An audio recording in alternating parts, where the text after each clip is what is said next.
awoke in the dead of night to an unnatural grinding sound outside my tent. My heart jumped into my throat as I realized massive shapes were looming all around me in the darkness. I fumbled for my flashlight with trembling hands. When I finally managed to flick it on, the beam revealed something that made my blood turn to ice. A perfect circle of giant stones encircling my campsite. They were big, far too big for any one person to lift, yet somehow they had appeared silently while I slept. Just hours earlier, I had set up camp in a secluded ravine deep in the woods. It was a spot so remote and tranquil that I doubted anyone had been there in years. Dusk had fallen peacefully, with only the sound of crickets and the distant hoot of an owl for company.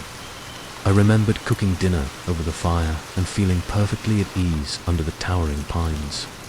Nothing seemed out of the ordinary until that startling noise jolted me awake.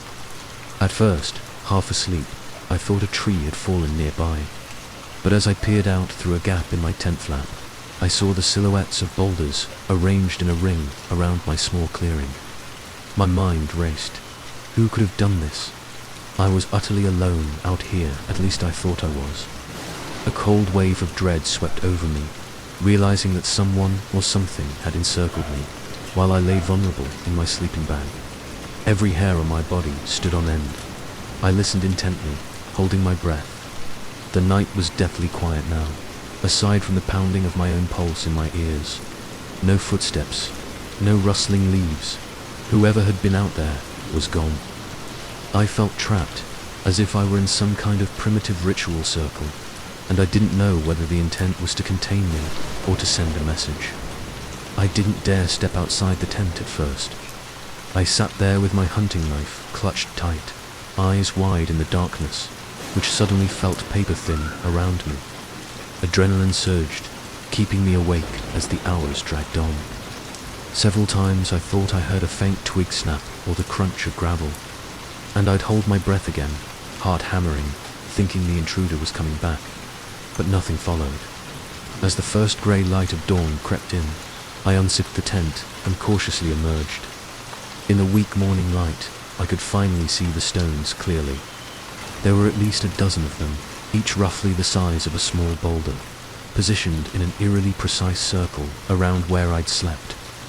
I approached one and tried to shove it. I'm a strong guy, but it wouldn't budge an inch.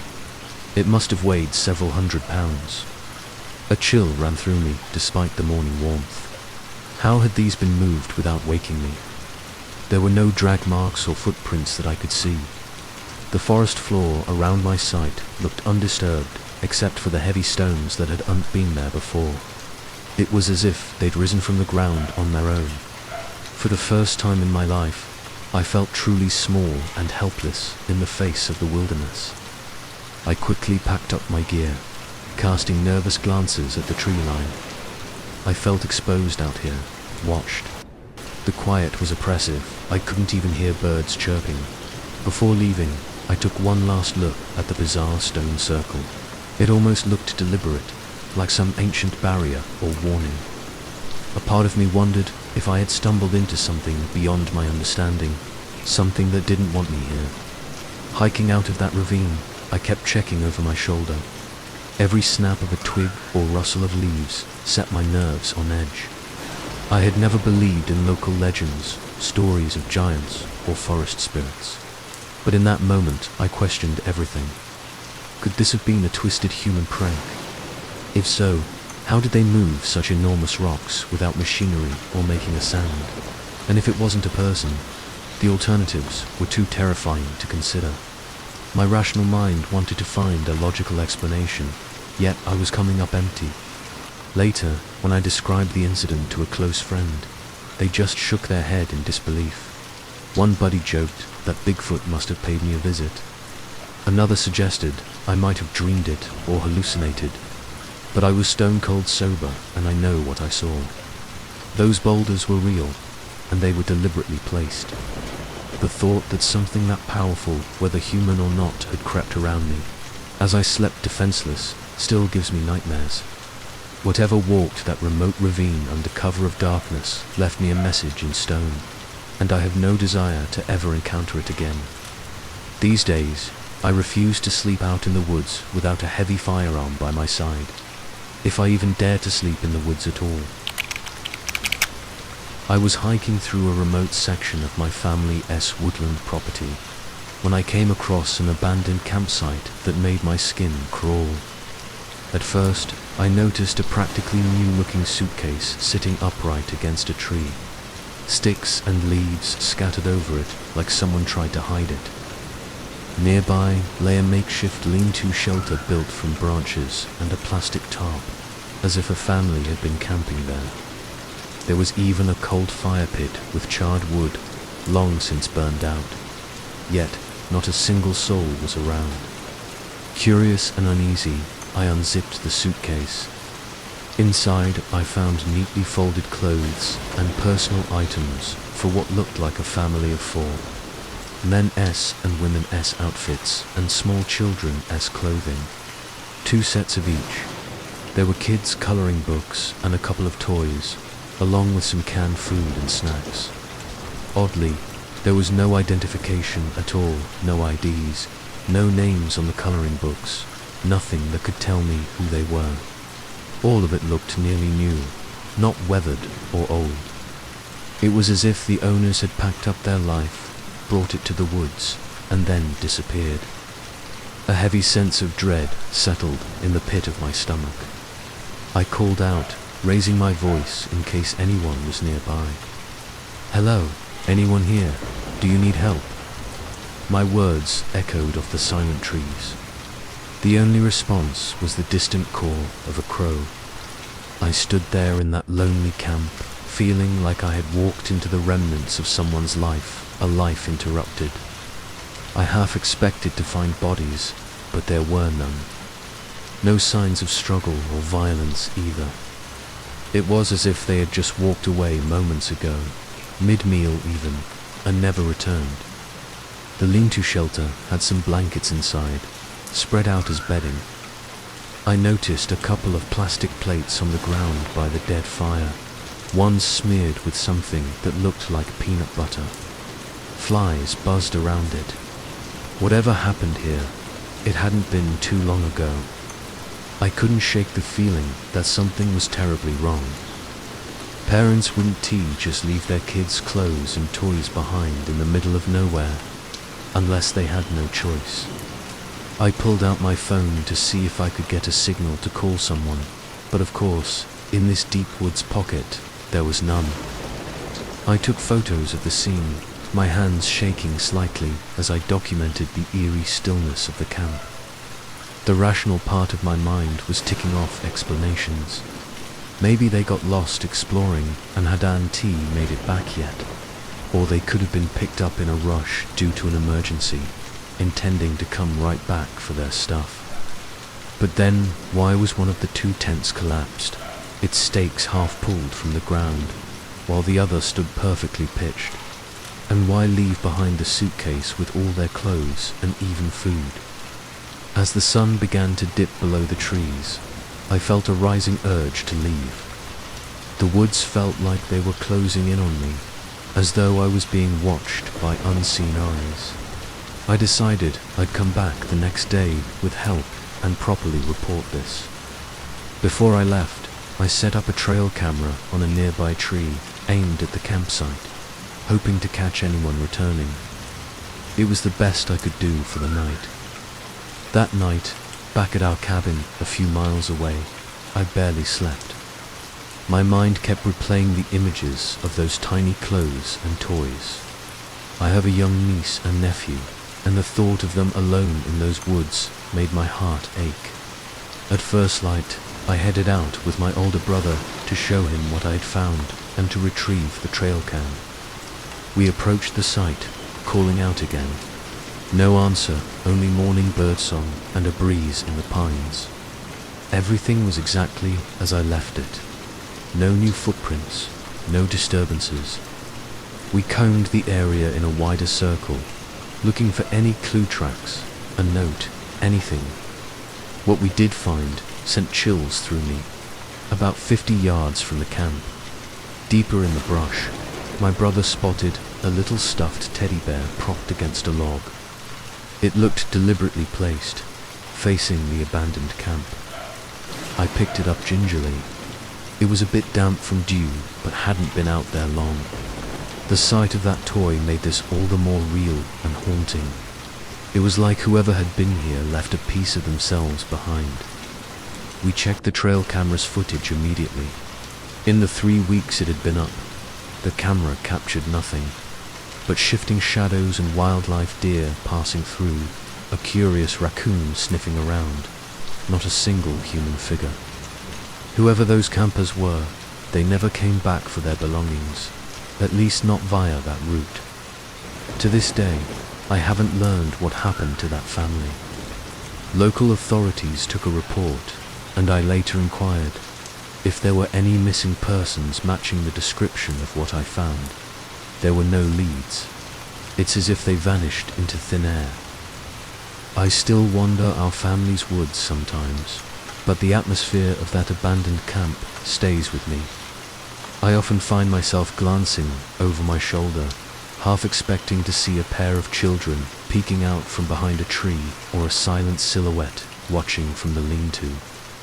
The forest holds its secrets closely, and that day I stumbled upon one of its darkest mysteries.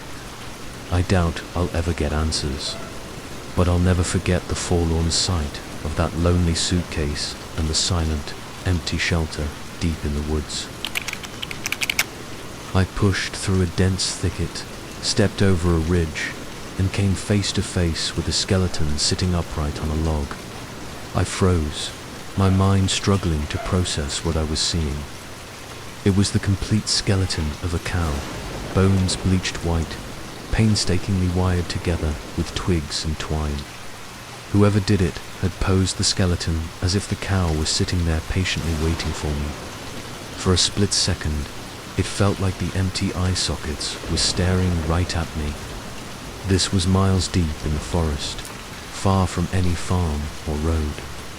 I work as a forestry surveyor, so I'm used to odd finds in the woods, old rusty cars, abandoned shacks, carved tree markings, even the occasional animal carcass. But this was on another level of strange. The sheer effort it would take to haul an entire cow-s, remains up here and artfully assemble it, boggled my mind. My stomach did a little flip as I took a hesitant step closer. At the skeleton-s base was a neatly arranged pile of bones. Smaller pieces that warranty used in the reconstruction, perhaps. They were stacked carefully, almost reverently, right in front of the cow's skull, as if it were an offering. The rest of the area was eerily clean. No scattered bones, no other remains, nothing to indicate a predator's feeding site. This wasn't the aftermath of an animal attack or a natural death. It was deliberate. A surge of nausea and adrenaline hit me as it sunk in that someone had been out here creating this grotesque display. My first thought was to call out, but I hesitated. If the person who did this was still around, I wasn't sure I wanted to meet them. I couldn't hear anything except the wind in the treetops and my own heartbeat thudding in my ears.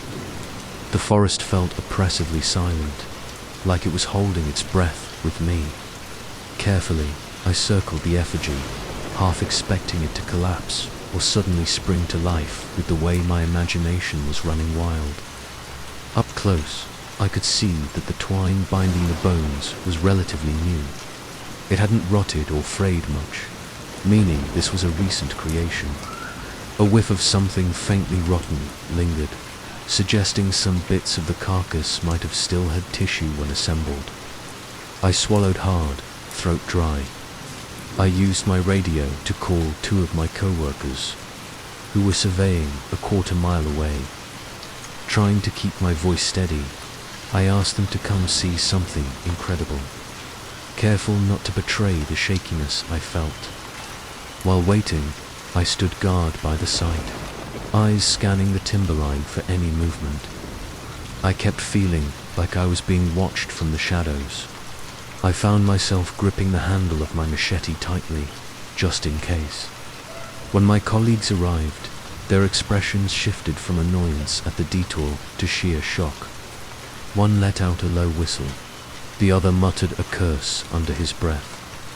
Seeing their reactions validated my own horror. This was not just my mind playing tricks. We exchanged uneasy jokes. What else could we do? About stumbling onto the lair of a forest serial killer or some satanic ritual site. Our laughter was nervous and died quickly in the quiet air. We documented the scene with a few photos and notes for our records, but none of us wanted to linger too long.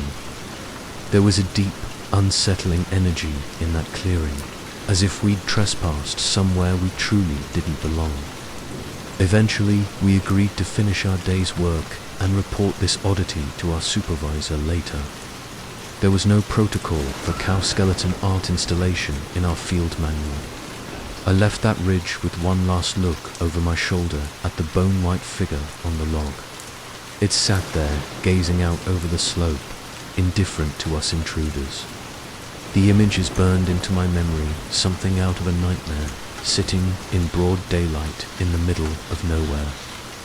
The following week, curiosity got the better of me, and I returned to the site on my own time, partly to assure myself it was real, and partly to see if there were any new clues. But to my astonishment, the clearing was empty. The log where the skeleton had sat was barren, with only faint indentations on the moss to suggest something had been there. The pile of bones was gone too. Not a single bone or twig remained. It was as if the effigy had never existed. That realization sent a chill right through me. I stood there alone, the late afternoon sun slanting through the trees, and felt utterly unnerved. Someone had carefully removed every trace of their creation. Were they watching me even now, from behind some tree, satisfied that their ghastly display had its intended effect? I'll never know. But every time I venture into the deep woods now, I can't help but wonder what other disturbing secrets lie just beyond the next ridge, waiting to be discovered. I was hiking a new section of remote forest, scouting for a good hunting spot, when I caught the sharp chemical smell of something that didn't belong. It was a mix of ammonia and something sickly sweet, immediately putting me on edge. Following my nose, I pushed through thick brush and nearly stumbled into what looked like a junk pile under camouflaged tarps. That's when it hit me. I had unwittingly discovered a hidden meth lab deep in the woods. My heart started pounding as I realized the danger I was in. Scattered around were propane canisters, plastic tubing, and dozens of stained gallon jugs and bottles. Some were tipped over, leaking ominous-looking fluids into the dirt. This makeshift setup was clearly active and recent a crude operation, but functional. The camo tarp had been stretched between trees to hide the lab from above, and it almost worked. I wouldn't have noticed it if not for the smell. Every instinct screamed at me to get out, but I was frozen for a moment, ears straining for any sign of the people who ran this operation. The forest was deathly quiet, too quiet. I took a cautious step back, and that's when I heard it. The faint sound of voices not far away.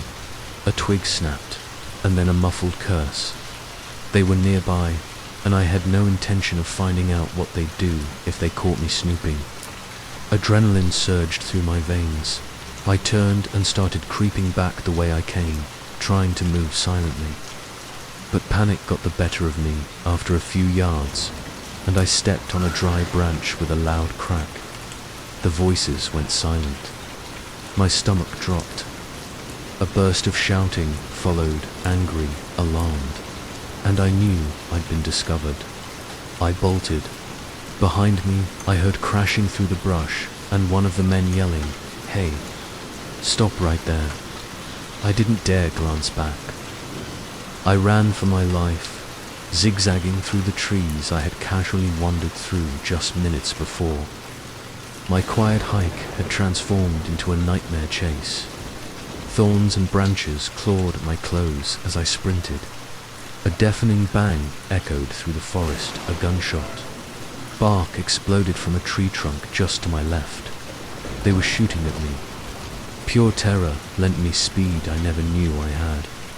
I lunged over a fallen log and slid down a small ravine, hoping the thick undergrowth would conceal me.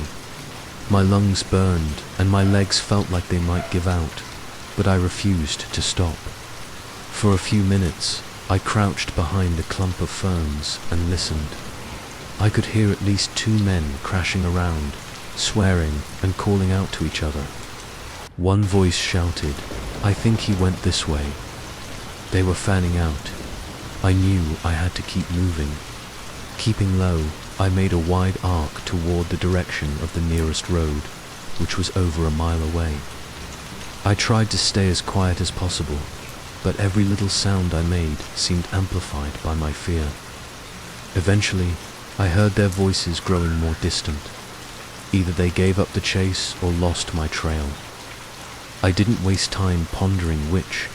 I pressed on until, to my immense relief, I spotted the dirt logging road where my truck was parked. I burst out of the tree line, scrambled across a ditch, and practically threw myself into my truck. I peeled out of there, gravel flying. My hands were shaking violently on the steering wheel, and I realized I was drenched in sweat and breathing in panicked gulps. I didn't stop driving until I hit pavement and saw the lights of civilization again. In the end, I did inform the authorities about what I found, anonymously. It turned out I was indeed the first to stumble onto evidence of a drug cook site in that county. They told me such people can be extremely dangerous and might even booby-trap their sites, so I was lucky to escape unharmed. Lucky is an understatement. I still get cold sweats thinking about that gunshot thundering behind me and the image of that hidden tarp in the woods. These days, whenever I venture into the wilderness, I remain acutely aware that the deep woods can hide more than just wildlife. Stumbling onto that meth lab taught me that real-life monsters often take the form of desperate, dangerous people, and that's a horror I hope never to encounter again. I was deep on a backcountry property for my job as a rural assessor, documenting some structures for the county. The landowner had placed a couple of 20-foot shipping containers out here, apparently converting them into makeshift hunting cabins. I had just finished taking notes and photos, the autumn daylight fading, when I sensed movement behind me. I turned around and found myself staring down the barrels of 2 rifles. 2 men in full ghillie suits stood only yards away, their camouflaged forms blending into the tree line. Both had high-powered rifles trained directly on me. My heart seized up and I raised my hands instinctively, a tablet and camera dangling from my fingers. "Whoa, hey," I managed to stammer. I hadn't heard a single sound before that moment. They had approached me in complete silence, like ghosts materializing out of the foliage. They started barking questions harshly. "Who the hell are you? What are you doing here?" Their tone was furious and laced with threat. I could barely get my words out, stumbling over an explanation that I worked for the county and was surveying the site. That only seemed to piss them off more. One of them snarled, "So you're the one nosing around our cabins, huh?" I realized these must be the hunters who used the containers as seasonal cabins, and they likely thought I was some sort of spy or threat to their turf. My bright orange safety vest and county ID were in my truck, which was parked a good distance away. Out here, I hadn't expected to meet anyone. I tried to calmly explain, voice trembling, that I was just doing an inspection and meant no harm. The second hunter, taller and with a paint-smeared face under his hood, stepped closer. "How do we know you're really county? Show us some ID," he demanded. rifle still aimed squarely at my chest. Very slowly, I moved one hand toward my back pocket to retrieve my wallet, explaining each motion. My mind was racing with panic. I knew that one wrong move or a sudden fear on their part could end very badly for me. I felt startlingly vulnerable. There was no cover, no one to call for help, just me and these two armed strangers in the middle of nowhere. I handed over my driver's license and county badge. The men snatched them and glanced them over. A tense few seconds passed. Finally, one grunted, "Damned assessor. You should have announced yourself." I could hear the anger in his voice, and maybe a touch of relief that I wasn't someone more threatening to them. The other one wasn't easing up though. He lowered my ID and said through clenched teeth, "You took pictures, huh? You measuring our place? What are you planning to do with that info?" His aggression was palpable. In that moment, I honestly wondered if they might pull the trigger rather than risk me reporting something they didn't want known. I stammered that it was just routine property assessment, nothing to do with law enforcement or hunting regulations. I even tried a disarming smile and said, "I'm a hunter too, fellows. I didn't mean to spook you." They weren't amused. However, after a long, excruciating pause, the taller one exhaled and lowered his rifle. The other followed suit reluctantly. My knees almost went weak with relief. They shoved my IDs back at me. "Get out of here," one muttered, the anger still evident. "And maybe don't come back until you call someone first. People don't like surprises out here." I nodded vigorously, assuring them I was leaving immediately. I backed away slowly until I was a safe distance to turn. The two men watched me every step of the way, their eyes hidden behind camo netting, but their posture aggressive. I felt them searing holes in my back as I made my way to my truck, which mercifully was not far down the trail. Only once I was inside with the doors locked did I let out the shaky breath I'd been holding. As I drove off, adrenaline coursed through me. I glanced in the rearview mirror. The two camouflaged figures were still standing at the edge of the woods, like predatory silhouettes, rifles in hand, making sure I was really gone. That image has stuck with me. I was just doing my job, but to them, I was an intruder in their secluded world. I can't really blame them for being on guard, but I've never been so terrified on the job. Now, I always announce my presence loudly when working in the deep woods, because next time, I might not get a chance to explain at all before someone decides to defend their territory. I woke up from a dead sleep with my heart pounding, instantly alert. Something had pulled me from slumber in an instant, the way you jolt awake when you sense a presence. The woods around me were eerily quiet, no crickets, no wind, just an unnatural hush. I was camping on a friend's remote property in Texas, sleeping in a tent under the sprawling branches of an old oak tree. My friend was in another tent a few yards away. Lying there on my back, I felt something outside, a subtle vibration or movement. A wave of primal fear told me I was being watched.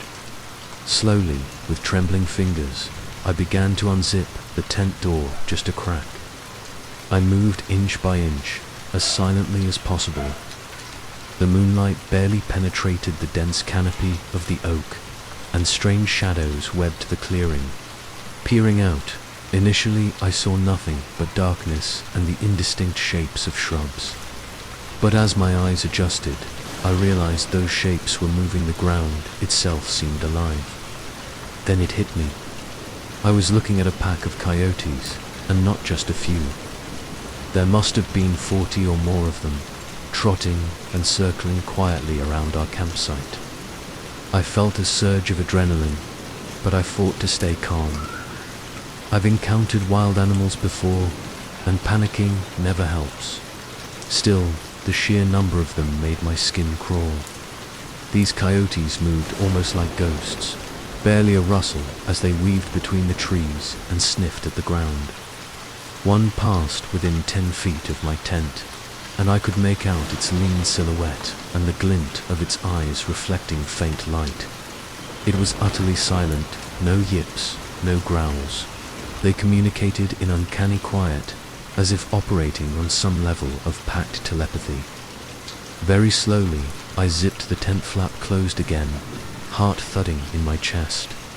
My mind was racing through options. If they became aggressive, could I scare them off?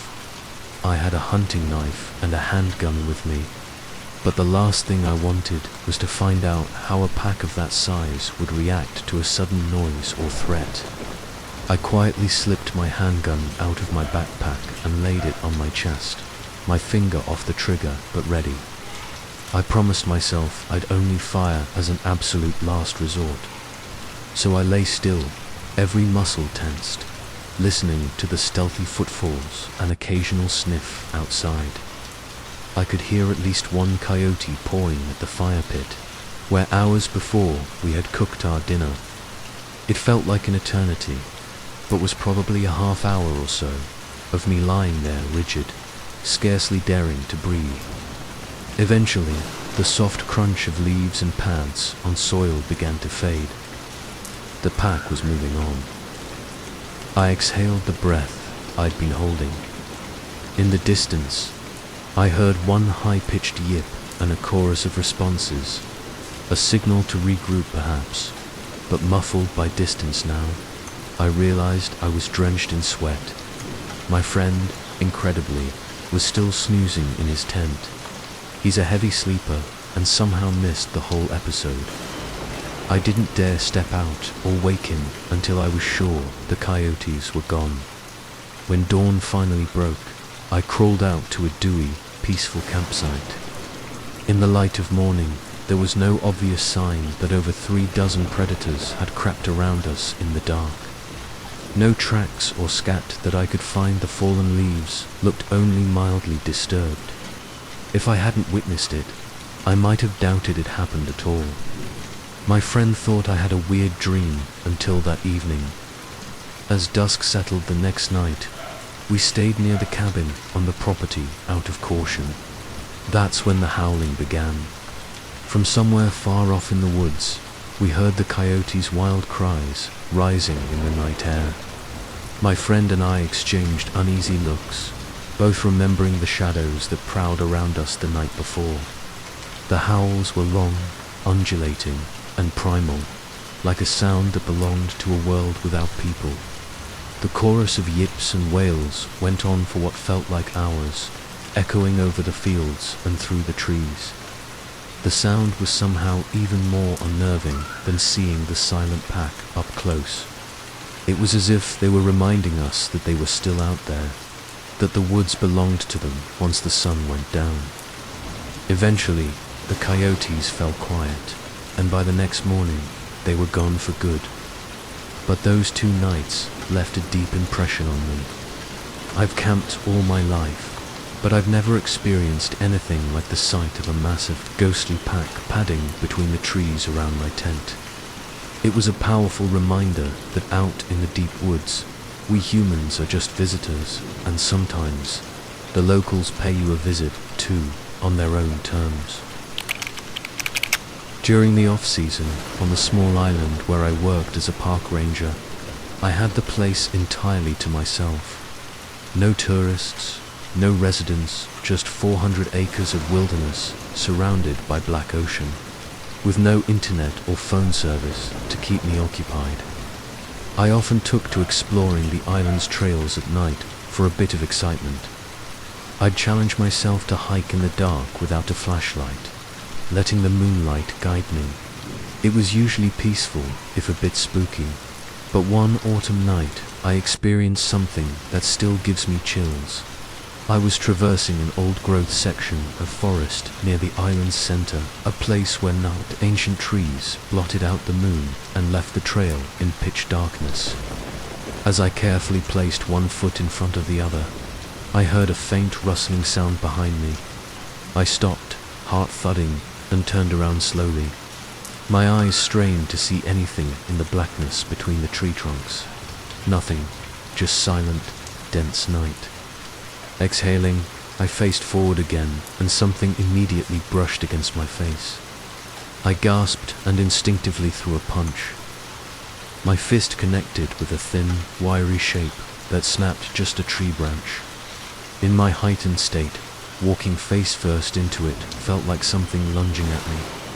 My stomach dropped with the shock, and adrenaline took over. I bolted blindly down the trail, my heavy boots thudding on the earth, branches whipping at my sides. I ran until a sharp pain in my ribs forced me to stop.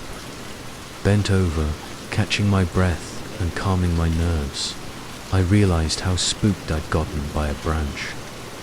A nervous laugh escaped me as I touched my cheek, now scratched and lightly bleeding from the encounter. I felt a little foolish until I glimpsed a flash of white moving in the distance ahead of me, off the trail. I froze, At first I thought it might be one of the island's small white-tailed deer. Locals sometimes call them palominos, due to their light rumps. I squinted, trying to track the pale shape. It disappeared into the shadows of the brush up a side path. Curiosity, and perhaps residual adrenaline, got the better of me. I quietly stepped off the main trail to follow. I moved slowly now, crouched to keep a low profile. My hand hovered near my holstered sidearm. As I neared a fork in the side trail, I could hear something moving just beyond the thicket, soft crunches of undergrowth under careful steps. Whatever it was trying to remain unseen and doing a good job of it. Suddenly, from just behind me came a sharp bark, a loud, hard sound that shattered the silence.